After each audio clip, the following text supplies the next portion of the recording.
came to 45. 45. Okay, got it. How are you?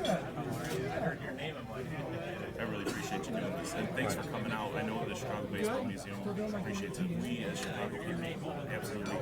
It's for my dad. I hope it works. Museums are hard to handle. I know.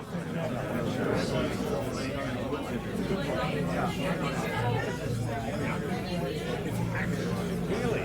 1940, yes. Yeah. I said to Right her, there.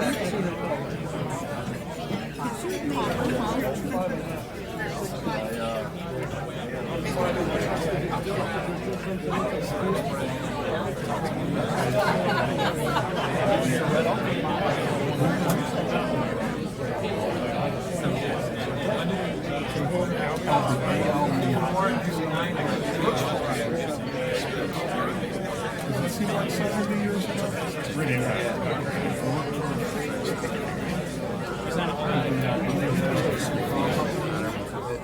a great place in my house.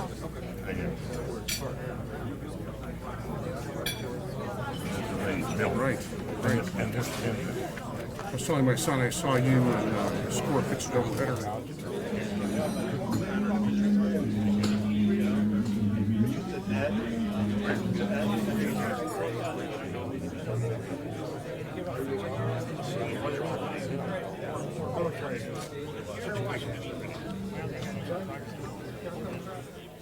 you were right. Yeah. Thank you. good, sir. Robert suits you with the White Sox. Brilliant.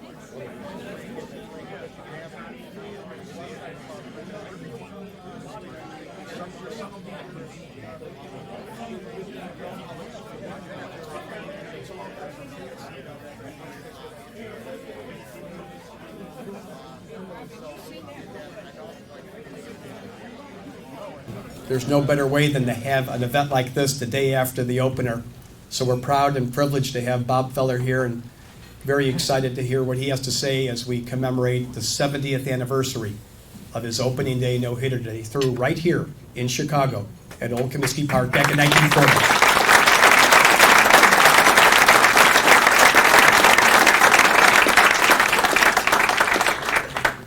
I have had the unique pleasure of being in sports for 30 years, and the last couple days that I've spent with Bob Feller have been such a privilege, pleasure, and an education lesson, as Bob has been just wonderful to me, and I know he'll be just wonderful to all of you here today.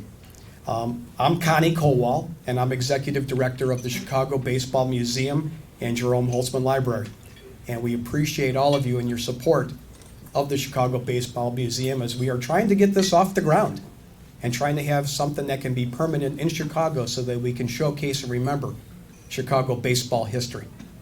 And it's events like this that we're trying to be relevant so that we can gather support and gather people's backing of what is the vision and dream of Dr. David Fletcher. Now, before we get going here today, I've got some people I want to introduce, and then I'll let you know what the agenda is for today, and then have our special guest come forward. But some of the people I'd like to thank, right off the bat, the gentleman in the back of the room, and if you can wave your hand, that is Grant DePorter, who runs Harry Carey's Restaurants. The legendary Grant DePorter, and I've known him for a long time, almost 25 years from my days with the Cubs. They make him no better than Grant DePorter, one of the best promoters, marketers, and you can see what he's done with the Harry Carey's Restaurant empire. Grant, thanks for having us here today. And if you haven't taken a look at what he's got downstairs in terms of all the memorabilia and collections, do yourself a favor. It's second to none. It's great. Grant, thanks again. And everyone with Harry Carey's for your efforts today. A couple other people I want to introduce. Former Yankee, Dodger, but White Sox star. How many World Series rings do you have, Moose? 9. 9 World Series rings. There's only one, Moose Skowron. Moose?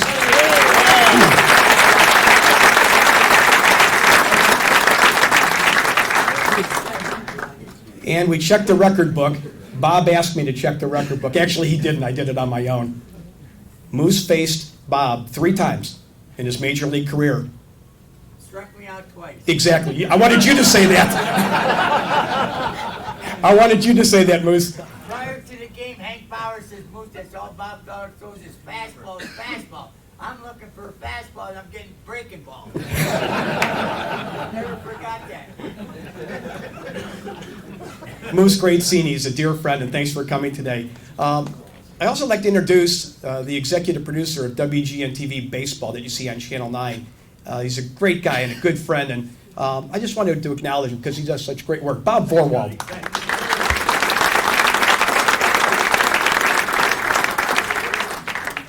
Also wanted to recognize a dear friend of mine who was with the Chicago Tribune for years, one of the most gifted writers and editors. Where's Dan McGrath? Dan McGrath. Both Bob and Dan are great historians of baseball and are big supporters of the Baseball Museum. We thank you guys for being here today. Also wanted to introduce the board of directors for the Chicago Baseball Museum, many of whom are in attendance today. Will the board please stand, who've been so helpful? Brian's in the back, and Paul Donahue, and Paul Duffy, and Dan Volker, Alan Rugaway. This is the backbone of the ideas and how we're going to get to the next step. And so on behalf of myself and Dr. Fletcher, thank you to the board for everything you're doing. We appreciate it so much. You're great teammates. Also want to introduce, over at this table seated with Bob, the Cleveland TV broadcasters. And I'd like to have you give a round of applause to, it's STO TV, right? And we have Matt Underwood.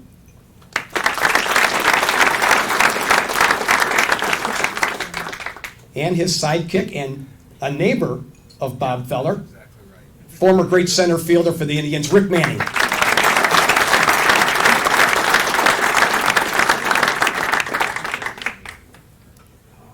I also got to introduce my golf buddies, Paul Wheeler and Luke Lukens. I play golf with these guys every Sunday. Give a round of my golf buddies up here, Paul Wheeler and Luke Lukens. They know my handicap.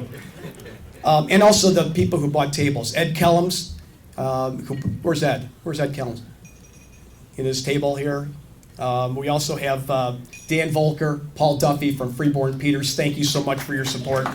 And our dear friend Paul Strandquist with Midwest Orthopedics at Rush, who let us use the suite where Bob and his sister watched the game at USL yesterday.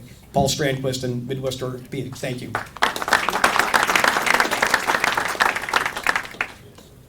It's time for the show, and here's what we're going to do. I'm going to be introducing Dr. David Fletcher, who's the president and founder, and he's the one who has put the concept together for this great Chicago Baseball Museum and Jerome Holtzman Library to be put together. He'll introduce Mr. Feller, and then we'll have the great Bob Feller at the podium to share his recollections, which he remembers vividly, of that opening day no-hitter 70 years ago. We'll entertain questions from the audience, and we'll be doing so with myself, looking for people who want to ask questions, along with one other person I want to introduce.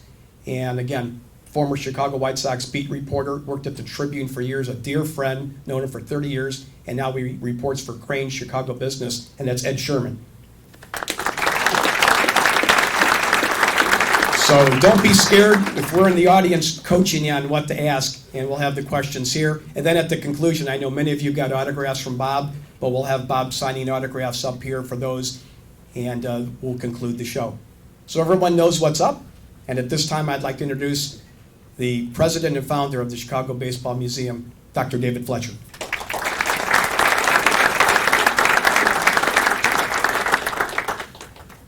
Thanks, Connie. We're glad all you could be here. This is, I think, a great day. It's kind of the last hot stove day. You know, the season started. This is a rain date that the teams save in case the opening day game gets rained out. So it kind of keeps the baseball fever going today, and so it's really great to have all you out here. I want to thank Connie for believing in my vision. Also, a couple other people here, Michelle Benson from Momentum Communications, Melissa Dixon's here volunteering as well, and wanted to thank those people for being here, part of this event. I'm delighted to come out here in the afternoon for this event. This is sort of epitomizes what I want to do with the Baseball Museum, is really capture that very special history of Chicago baseball, the past, present and future Chicago baseball, what it means, and putting together a 501c3 charitable organization is sometimes tough, but you have to have some vision and passion.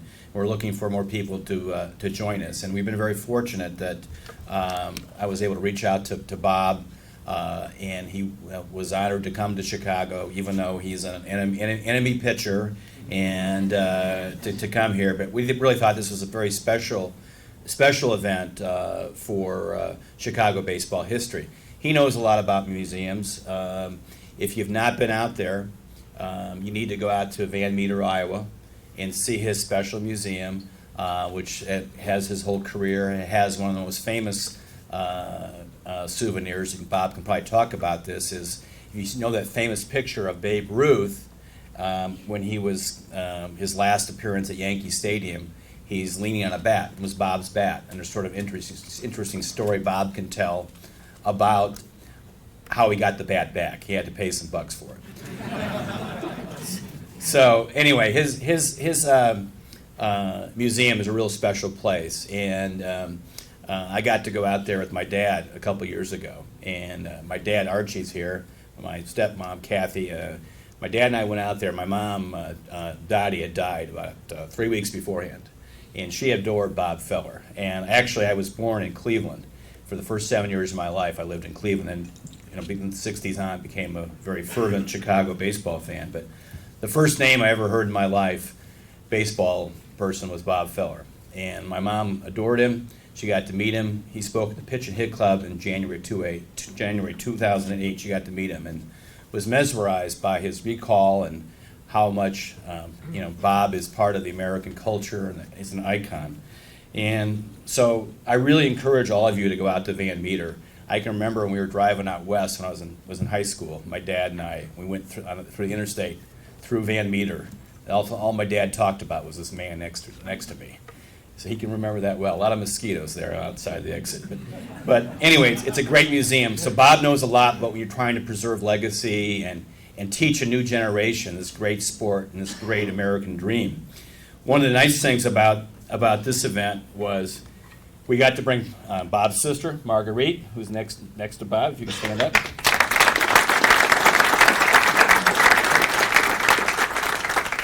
Like me, she's in the healthcare. She was a nurse. Actually, they had her quoted in the Chicago Sun-Times yesterday when she was at the game. She was rooting for the White Sox. I don't know if that's an accurate quote or not. But anyway, we're glad to have Marguerite here. But one of the nice things about the connection with Bob Feller, besides the unique event we're celebrating today, he does have a big Chicago connection despite his years with the Indians. And I think that was one of the most things that's attracted me to following his career, besides my personal connection with my mother and father, was his Chicago connection is very unique. And a couple of things I think are very significant. And I thought yesterday's event at the ballpark was great. The first one was, I think he's most proud of his service to our country. And he gave up 4 years.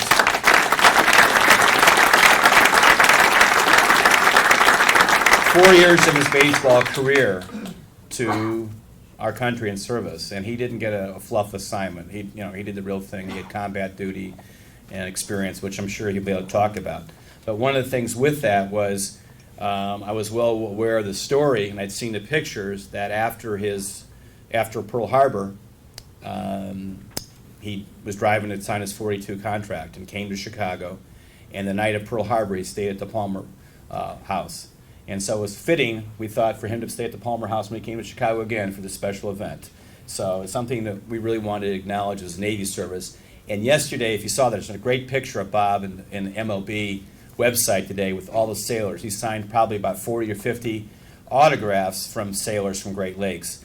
And the second connection is that Great Lakes connection is Bob was a Chicago baseball player for 1 year with the Chicago Great Lakes Blue Jackets. And he's told me that was the best Major League Baseball team ever because of all the players that were serving our country. Mr. Billingsley out here has wrote a book about the 45 Cubs. That team beat the 45 Cubs, which lost to the Tigers in the World Series in 1945. So anyway, Bob's got this unique Chicago connection. So anyway, that's why we wanted to bring him here. We wanted to have events like this for the museum that bring people that love baseball, love history, want some special time to be able to bond with people who mean so much to us. So we thought this would be a great event. And also, think about it. How many people in Major League Baseball could we honor 70 years later after their achievement? And I think you'll get to hear from him in a second how much vivid memory he has of that event. So I want to bring that final point. Also, I want to say something who's not with us is Jerome Holtzman, who believed in my project and really believed in what I wanted to do for Chicago baseball and his history. The museum got his collection, his personal papers, licensing, and he was a big fan of Bob Feller. And I know Jerome would be overjoyed to know that we did this, brought back, even though he played for the Indians and beat my beloved White Sox. This is a special event in history, and we need to do this. And we also want to show to the Cleveland fans, we got the Cleveland announcers, we had Bob on yesterday. The Chicago's got class baseball fans. We honor achievements. Just like 70 years ago, the White Sox fans, only 14,000 of them, did stand up and cheer after this achievement. So I want to stop there, and we want to give something to Bob. And if you could come up here. This is a special plaque. I know that at his house, he has I've seen pictures of it. He actually has I think Ed Burns was the scorer, has the actual official score of that game in April 16th, 1940. So anyway, this is a plaque we wanted to give to Bob. Chicago Baseball Museum, Jerome Holtzman Library Research Center, to Bob Feller, in special tribute to a Hall of Fame pitcher and one of the greats in baseball history, remembering and commemorating the 70th anniversary of his opening day no-hitter at Old Comiskey Park in Chicago on April 16th, 1940. This historic achievement is still the only opening day no-hitter. Now, some of you may know that a guy from Toronto, Florida, with it yesterday, and they had a great story about Feller stands alone. His record's going to be intact for another year. So anyway, this is really part of Chicago baseball history. So presented April 6, 2010, Chicago, Illinois, by the Chicago Baseball Museum in Jerome Holtzman Research Library. So we want to give this to Bob. Very special.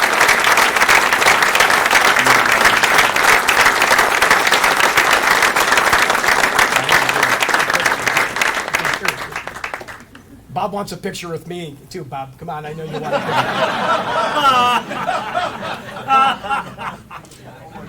picture. Would you want a margarita? All right. I had the Marge Goodson here. Bob, when he said he was coming to Chicago for this event, he said, "Can I invite my kid sister to the event?" And we're so happy to have Marge Goodson here, who I was able to meet yesterday and pick up and bring out to the U.S. Cellular. Ladies and gentlemen, this is one of those moments in time. We're with a living legend, and we're so thrilled to have him here today. The man who pitched the only opening day no-hitter in Major League Baseball history, the great Bob Feller.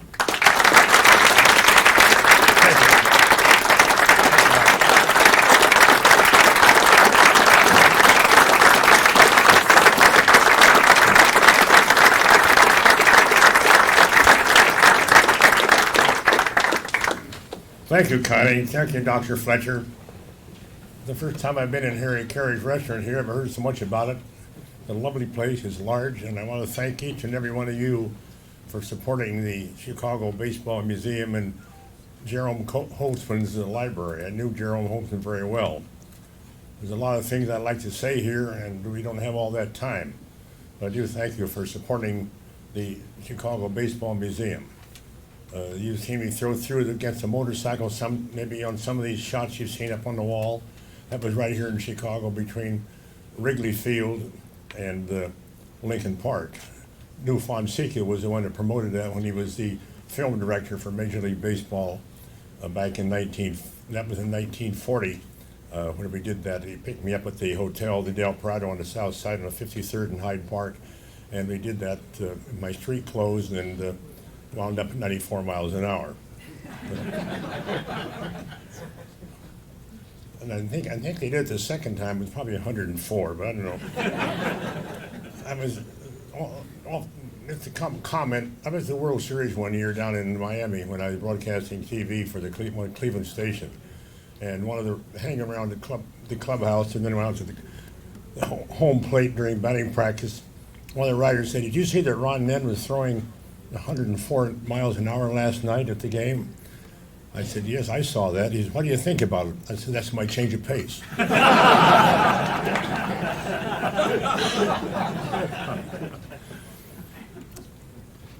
But Chicago is a great city, great sports town. It's a great town. Jerry Reisendorf's a good friend of mine. He was sitting there with me, and he said, "You tell Marguerite." No, he said to Marguerite, "Anytime you want to come to a game, call me. I'll let you in free."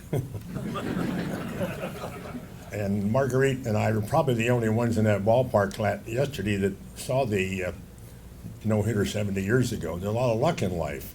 If you pitch in baseball, if you pitch 9 innings in the consecutive innings, you don't allow a hit, you got a no-hitter. And I was not pulling for that pitcher yesterday. He went into the 7th inning with a no-hitter. And in Cleveland, we opened up Progressive Field in 1994, when it was Jacob Stadium. Randy Johnson had a no-hitter going into the 8th inning. Or was it the 9th? It was in the 8th. Yeah. And Sandy Alomar, our first base coach, now got a single, and then we won the ball game 2-1. But there's a lot of luck in life, and if you duck all the hazards out there that you're going to meet, whether you're in a war or whether no matter where you are, you might live a while. And so far I've ducked most all of them.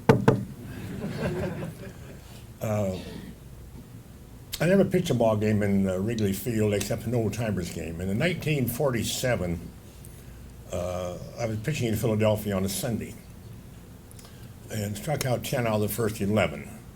And then I think I got 10 out of the first 12, and never threw a curveball. And I threw my first curveball, and I stepped on a pile of loose dirt, and I slipped and it tore up my shoulder. I was out for a couple of weeks. The All-Star game was coming up on Tuesday right here at Wrigley Field. I was going to start that ball game in 1947. So Joe Cronin, the manager of the American League All-Star team, I called him. I told him I couldn't make it. And he said, "Will you come anyway and get a nice trophy and have a little fun, sign a few autographs and smile?" And I said, "No, I've seen too many guys do that wouldn't play, but they just wanted to come for the trip." And he said, "Bob, who do you think I should get to take your place?" And I said, "Joe, that's your job, but I'm going to try to help you." I said, "There's a fellow named Spec Shea over there with the Yankees. He's a rookie, and he's a very good slider." And of course, Moose knew him, and so Spec Shea replaced me and came and pitched in that ball game, which the American League won. And who was the winning pitcher? Spec Shea. So I pitched a couple old-timers games out there at Wrigley, but I've been there many a time. Of course, I knew Gabby Hart and a lot of Reed Stevenson and Kai Kyler and Pat Malone and Charlie Grimm. Of course, we played the Cubbies up there at Great Lakes in 1945. We shut them out 1-0. Johnny Groth, who played with the Detroit and the St. Louis Browns, got a double, drove in the only run of the ball game. And we had a great team at Great Lakes. Paul Brown, I had a desk right alongside of Paul Brown, who was one of the best football coaches in history and a very good friend of mine. Raleigh Williams was the athletic director. I have great memories of Great Lakes, and I speak up there occasionally to the graduates. I'm all for a strong military. I won't elaborate on this too long, but I think that a strong military is very important to this nation. I was in a war that the last one we won that we know about.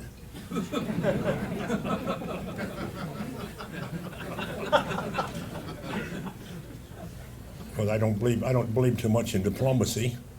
I think the only people in the world understand is who's got the most guns, and the men know how to use them best.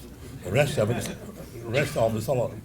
is not too important, and that's the way I feel about it. I was on the way to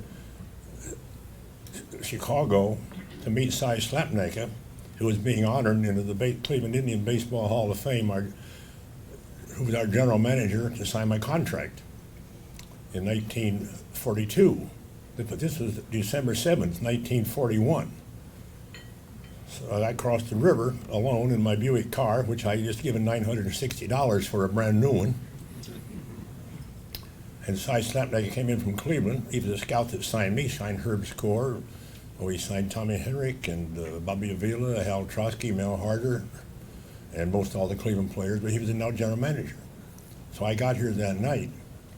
I knew that I was going to join the Navy when the war broke out, and I also knew that we were going to be in the war because in 1939 I was in Detroit and I was asked to go to the Chrysler factory by K.T. Keller, chairman of the board of the Chrysler Company, who was a baseball fan and a friend of Walter Briggs, who owned the Detroit Tigers, who made the Briggs bodies for their automobiles. So I went out there for lunch, and on the side of me were two generals, both 4-star, on this beautiful big table in their executive dining room. And one of them said on my left, said, we're going to decide where we're going to build the tank plant to build Chrysler tanks, because we're going to be in this war that's going on in Europe. And I sat there and took all that in, and they decided to build where they're going to build the tank plant to win the war, or to fight the war. They built it at Cleveland Airport, the IX Center, to build Chrysler tanks. And I knew we were going to be in the war. So I knew Gene Tunney, who was the head of the physical fitness program for the Navy. He was a friend of Frank Knox, a publisher from Chicago, who was Secretary of the Navy. So after I said to Cy Slapneck at dinner that night, I said, I already made a phone call to Washington, to Gene Tunney, on a Sunday night at the house. He's flying out Monday. You want to sign up Tuesday right here in the recruiting office in Chicago, which I did. He says, I'm tired of being general manager. I've been there 6 years. I'm going back to Cleveland tomorrow. I'm going to resign my general manager's job. I'm going back to scouting in Cedar Rapids. That's exactly what he did. That's exactly what I did. I went to boot camp in Norfolk, went to War College in Newport, Rhode Island, and went on to Alabama for 11 months, taking supplies to Russia, Murmansk, and Archangel. After we sunk the last ship the Germans had, the Tirpitz. It was hiding in the fjord in Norway, a sister ship of the Bismarck, which was sunk in the summer of 1941 in the Battle of the North Sea with the British. When one of their planes hit it and struck the rudder at 17 degrees, all it could do was circle, and the British had target practice, so they sunk it. There'd never been a ship built you couldn't sink. It was a great battleship, 50,000 tons or more. When that was over, they came to Boston for repair. The Rodney and the big carrier, the Illustrious, and I invited them to come to the ball game. And they did in Fenway Park, about 200 of them. But that was the way I got in the Navy, and went to sea in the Pacific, and took the islands back to Kwajalein, Inuiatok, Tarawa, Guam, Carolines, Marianas, all through the Philippines, and Iwo Jima. Came back, went to Great Lakes, sat with Paul Brown, Raleigh Williams, and we had what we call, the whole country in those days had unrelenting resolve. In the factories, with Rosie the Riveter, on the farms, in the cities, and in the military, we had an unrelenting resolve. And I don't want to go any further on that, but it was something that I'm very proud of. And I'm no hero. Heroes don't come home from wars. Survivors come home from wars. And if you meet a bullet with your name on it, you're a hero. If you don't, you're a survivor. But I do want to thank you all here, and I can answer any of your questions. I had a great baseball career, had a great father and mother, and a great sister who lives right here in Chicago, a nurse and a doctor, ran a hospital in Chicago Heights for many, many years, St. James. And it's real good to be with Marguerite and with all you folks. And of course, Dr. Fletcher and Connie here, I hope you support them. And stop by my museum on your Interstate 80 out there west of Des Moines, about 15 miles. I got the bat that Babe Ruth leaned on the 13th of July, 1948. And he died 2 months and 3 days later, and on the 16th of August. That bat was stolen that day at the ballpark. Actually signed it from a teammate of mine and hid it and sold it to a collector. Upper Deck sold it for he bought it for $107,000 at auction. And it was won in a contest from a fellow over in Seattle, Washington. And I wanted that bat for my museum, and I gave him $95,000 for it, and it's in the museum today. It'll never leave. Also, a ball I got from Babe Ruth one time when my dad took me to the ball game. In Des Moines, Babe Ruth was with Lou Gehrig playing Larry Palooza and Bustin' Babes. They were selling baseballs for $5 a piece. They had them in a bushel basket. Babe and Lou had signed them. The money from this $5 was going to go to Mercy Hospital where my mother took her nursing training. And I went out and caught 50 gophers, cut the claws off. They gave you 10 cents a pair bounty for the claws. My dad took me to the county treasurer's office. I was 9 years old. I got the $5 and bought the ball. It's in my museum now, too.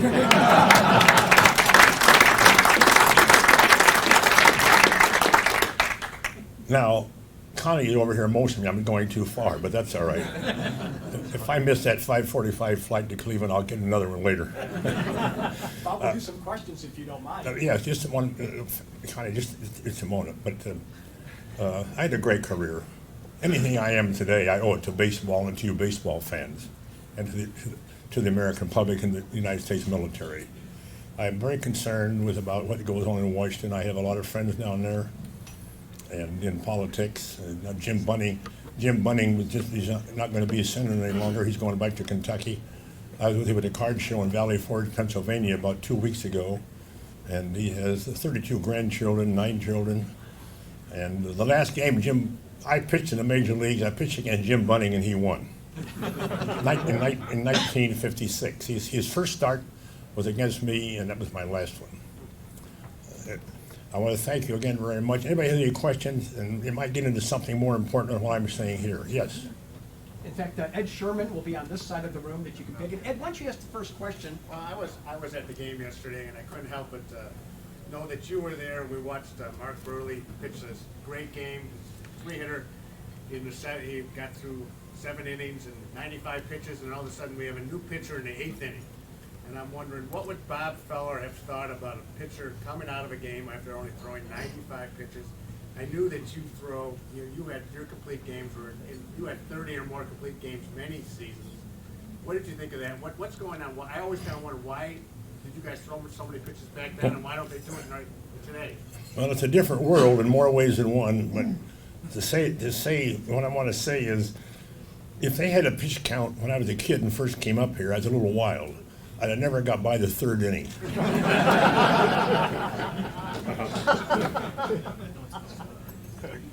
Mr. Feller, I understand you were one of the first major leaguers to have an attendance clause in your contract. And I'm wondering if you could talk a little bit about that, whose idea it was, and whether or not it was a difficult thing to get past the Indians' brass, since it obviously was going to cause... I'll answer that for you. I don't believe in multiple year contracts. I believe in single contracts. My contract was based upon, it's a motivating type of contract, kind of like you're a car in front of a donkey. And if I win 15 games, I get so much money. And after we draw 500,000 people at home, I got a nickel a head. And that was the way the ball club paid me, because they didn't want to sign a big contract. So I had a contract when Bill Veeck bought the team in 1946. I still had the same kind of contract. That was Cy Slapneck's idea. Cy Slapneck is one of the greatest scouts in baseball history, which we all know. He and the man that signed Mickey Mantle, I can't think of the name at the moment, and they were written up in Newsweek magazine several years ago. But I believe in the motivating contract. I got $1 and so forth. All I want is opportunity. Our Constitution in this country, which is a very great document, in my opinion, gives us doesn't give you any guarantee of happiness. It guarantees the opportunity. All I wanted was opportunity, see what I could do. And I had a 1-year contract for many, many years. And then after I was drawing people, then of course I didn't have that kind of a contract anymore after Bill Veeck was there a couple of years, and Bill sold the team and went on down to St. Louis, where he had Eddie Goodell. Yes. Also, the records indicate that Joe DiMaggio hit 11 home runs off you during your career, which was more than any other American League batter, and that Ted Williams was second with 10 homers off you. As you think back, who would you rather face, and who was the tougher out, Williams or DiMaggio? DiMaggio was tougher for me, and I'll tell you why. Joe could not move out of the way of a ball. he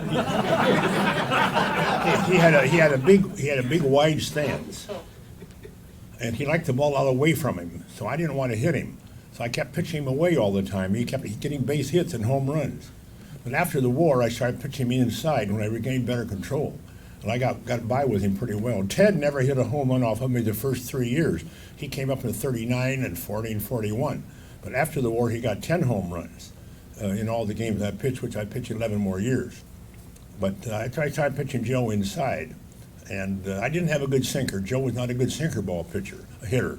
And Moose, of course, would agree with that. He didn't like Bob Lemon, who had a sinker. I didn't have a sinker. I had a slider, fastball, pretty good curve.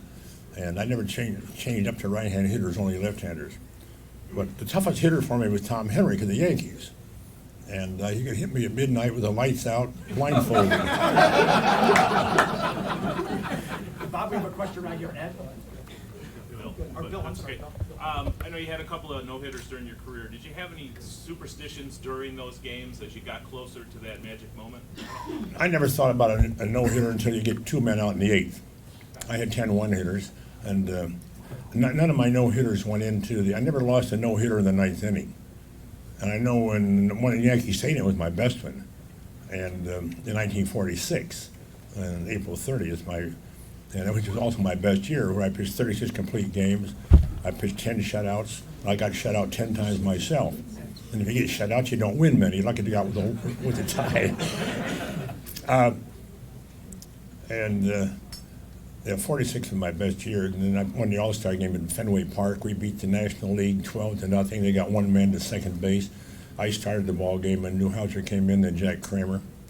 And Ted hit 2 home runs. He hit one off of the blooper pitch for Rip Sewell. When Rip Sewell came in to relieve, the game was gone anyway in the latter part of the game. And the fans in Fenway Park said, "Throw him a blooper pitch, Rip," and he did. Strike one. "Throw him another one, Rip." He did. Ted moved up a couple of steps and hit a frozen rope line drive, 480 feet out into the center field bleachers, almost out of Fenway Park. And Ted clapped all the way around the bases. I was also in 1940 started the All-Star game in Detroit, the first one I ever played in Tiger Stadium, Briggs Stadium, Navin Field, you name it. I think it was Tiger Stadium. And DiMaggio came up with a man on first base. And it was Travis, shortstop for Washington. Cecil Travis, who should be in the Hall of Fame, by the way, in my own opinion. And Joe hit an easy double play ball at shortstop. There was one out. And if he doubled at first base, the game was over and we lose. The score was 4-3. And Billy Herman threw the ball wide to Johnny Mize at first base because Cecil Travis went in with these spikes pretty high. And he didn't get out of the way of it, and he pulled Mize off the bag, and DiMaggio was safe. The game should have been over. Then Ted comes up, and Claude Passeau throws a ball in the strike, and the next pitch he hits on the roof about 4 feet fair, and we win the ball game. It was 7-5. The score was 5-4, and Ted hit it and clapped all the way around the bases. That was in Detroit, and my best All-Star game was when I came in the bases full in Yankee Stadium. Joe McCarthy was this is my last story. We could be here until hell freezes over, but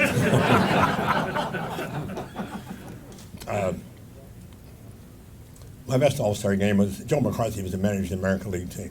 So now we're in Yankee Stadium in '39. My first All-Star game was with Cincinnati in Crosley Field with just after Johnny Vandermeer pitched back-to-back no-hitters. The second one was in Brooklyn, the first night game ever played in Brooklyn. And he was a hero. He pitched to 9 hitters and got him out. We lost the game in Cincinnati at Crosley Field. The next year, we're in Yankee Stadium. We have 3 guys in the bullpen. Bridges is pitching for American League, and then we had a 3-1 lead, and DiMaggio had already hit a home run. But now Bridges gets the bases full, and we have 2 guys are warming up, and I fell off the 2 mounds in the bullpen, and I'm standing over here playing catch with another pitcher. Didn't have 2 catchers. So McCarthy comes out, holds the game up, and waves to the bullpen. That guy on the far left heads for the mound.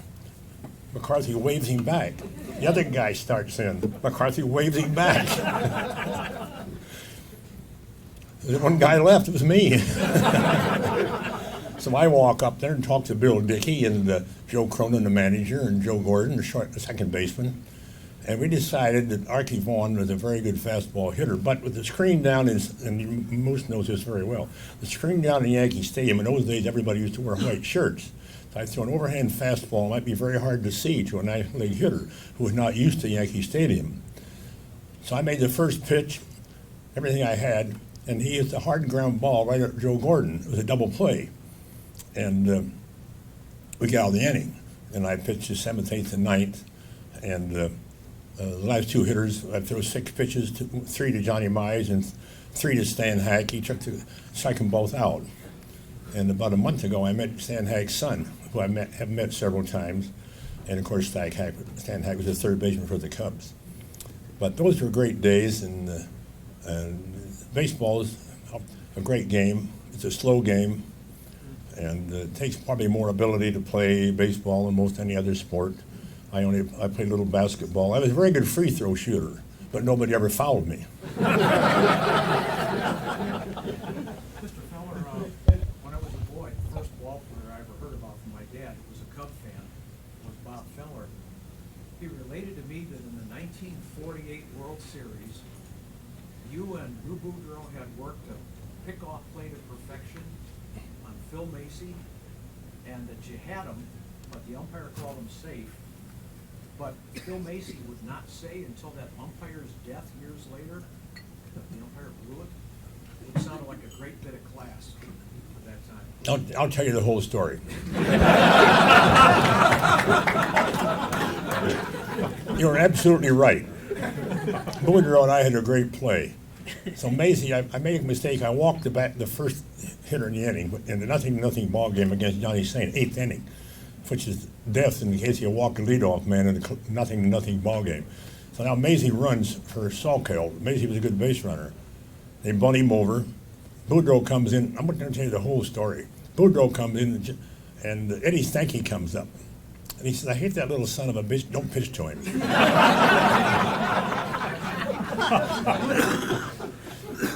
He says, walk him. I said, Lou, I said, there's no time for personalities. He hasn't hit the ball by the mound all day. He said, well, walk him. I said, okay, walk him. He said, Johnny Saint will probably hit into a double play. Well, I said, Johnny's a pretty good hitter. He didn't hit a double play. I walked him, he popped up. Now we got 2 men out, and the leading hitter of the National League comes up, Tommy Holmes. And we do the pickoff play.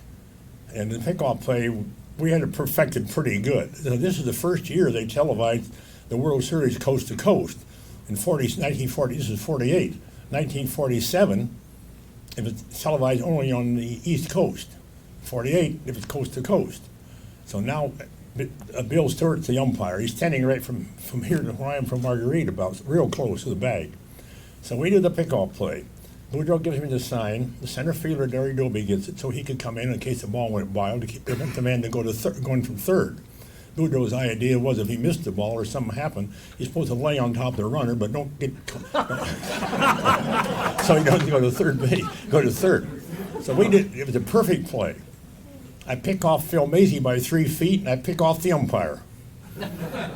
Bill Stewart told me later, I picked him up one day in my airplane down here at Midway Field. We were going to fly to Milwaukee. I was doing some broadcasting. I took him up there. He said, Bob, I really blew it. He said, it was my fault. I was asleep. And he said, I have to apologize. And I said, I accept that from you, Bill. But that's exactly what happened in that pickoff play. And Tommy Holmes gets a little blooper over third. Kenny Keltner at third base. We lose the game 1-0. I pitched a 2-hitter. But we won the World Series and cashed a check for $11,000.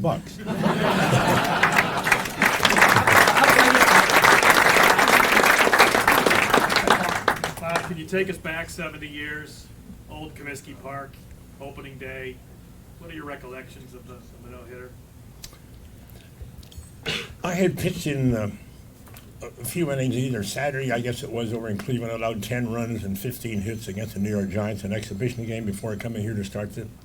And I had a bad spring. All the writers were saying, Feller, going to have a bad year. He can't get anybody out all spring, which I didn't. But I knew that wasn't true. So Marguerite, my dad and mother, came to the ball game. We were staying at the Congress Hotel where Al Capone used to have his offices, which was very nice. on the third floor, by the way. And it's cold and windy, Norway gray day, coming off the lake. Riley Hemsley was my catcher. My roommate Jeff Heath was there in the fourth inning, at a pitching against Edgar Smith, who was a very good pitcher, a little older than I. And Edgar, not living anymore, of course. And in the second inning, I had the bases full and struck out Bob Kennedy on a 3-2 count. And Raleigh Hemsley was a good catcher, a good hitter. So in the fourth inning, Jeff Heath, my roomie, got a single. Then Raleigh hit one up the alley to right center. He was a good hitter. He's a high ball hitter. And it was a triple. We got the one run. And going into the ninth inning, the first two fellows I get up, Julius Salters and I don't know who else. Appling comes up. Old aches and pains. You never want to ask Luke Appling how he felt because he might take an hour to tell you. But he was a good friend and a great shortstop. He kept fouling off pitches. Then I threw, count was 2-2. I walked him purposely. But nobody knew but me, not even my catcher. I just threw 2 fastballs a little outside. And Taft Wright comes up and hits and he was a tough hitter for me. A little round man. He was a terrible fielder. He couldn't throw from here to the next bar. And but he was a very good hitter, and he's very tough for me. One of the toughest hitters I ever pitched to. And he hit a hard ground ball right towards right field to the right of Hal Trotsky and to the left of our second baseman Ray Mack, who knocked it down, picked it up barehanded and fired to first base. He was out by about a half a step. It wasn't quite bang bang, but it was very close. And I say. You got to be lucky to pitch a no-hitter. My best no-hitter was in Yankee Stadium, and I had the best stuff in 1946. I had very good stuff that day. And I remember that day I got a man on first base on an error by the first baseman, the first man in the ninth inning. And Tommy Henry bunted, thank God, sacrificed. And then DiMaggio comes up and goes 3-2 and hits the ground ball to Boudreaux, and then Charlie Keller comes up, and Charlie Keller couldn't hit me with an ironing board.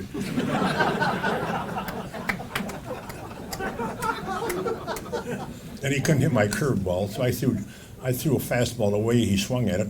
He couldn't even reach it with a fishing pole. And I threw him that big overhand epileptic snake called a curveball, and he grounded out to second base to Ray Mack. But all in all, ladies and gentlemen, I want to thank you all very much. Please support this baseball museum. Jerry Holtzman's a great friend of mine. Dr. Fletcher doing a great job. It's not easy to run a museum. My museum out in Van Meter, right off of Interstate 80, which is a mile off of I-80, about 15 miles west of Des Moines. The big signs are up on the highway, doing very well. Once you get that museum started, Doctor, that's when the work begins.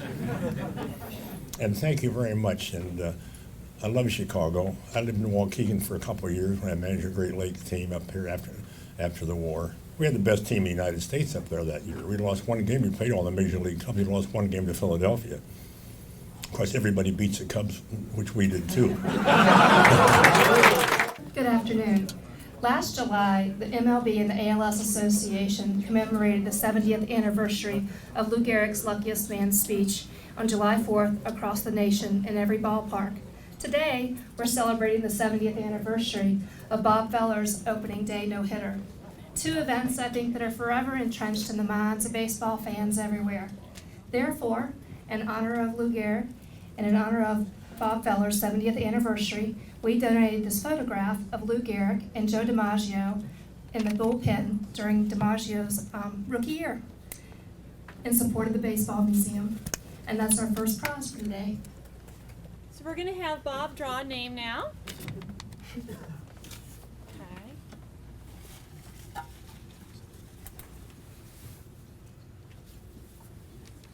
And the winner is Kathy Eric.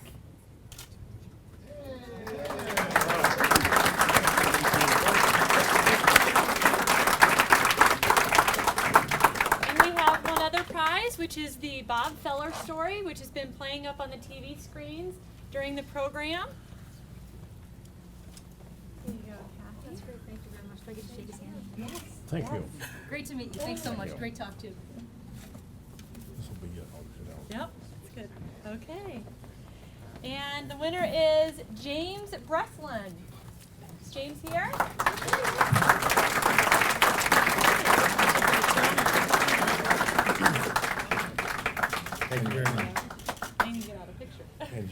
Very nice, thank you. James, I have a good day. And thank you all. One extra thing, Dr. Fletcher would like to make another comment about a special guest here, Bill Kellums, and his family. Real quick. Bill, to answer your question, he is part of our Chicago baseball legacy.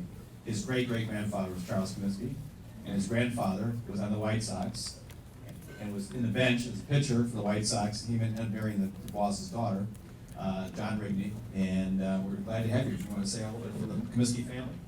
I know one of the things that my grandfather used to tell me about was when they played on the Great Lakes team during the war. He knew Bob Feller very well and always spoke very highly of him. And I know from the perspective of third generation White Sox, it's very important that we keep this legacy of baseball at the top of our minds, and the Chicago Baseball Museum is really doing that. So on behalf of that museum as well as the city of Chicago and everybody else, I would ask for your help to let's get a building, let's build a building, and let's keep this legacy of baseball going in Chicago for both the Chicago White Sox and the Cubs. So thanks very much.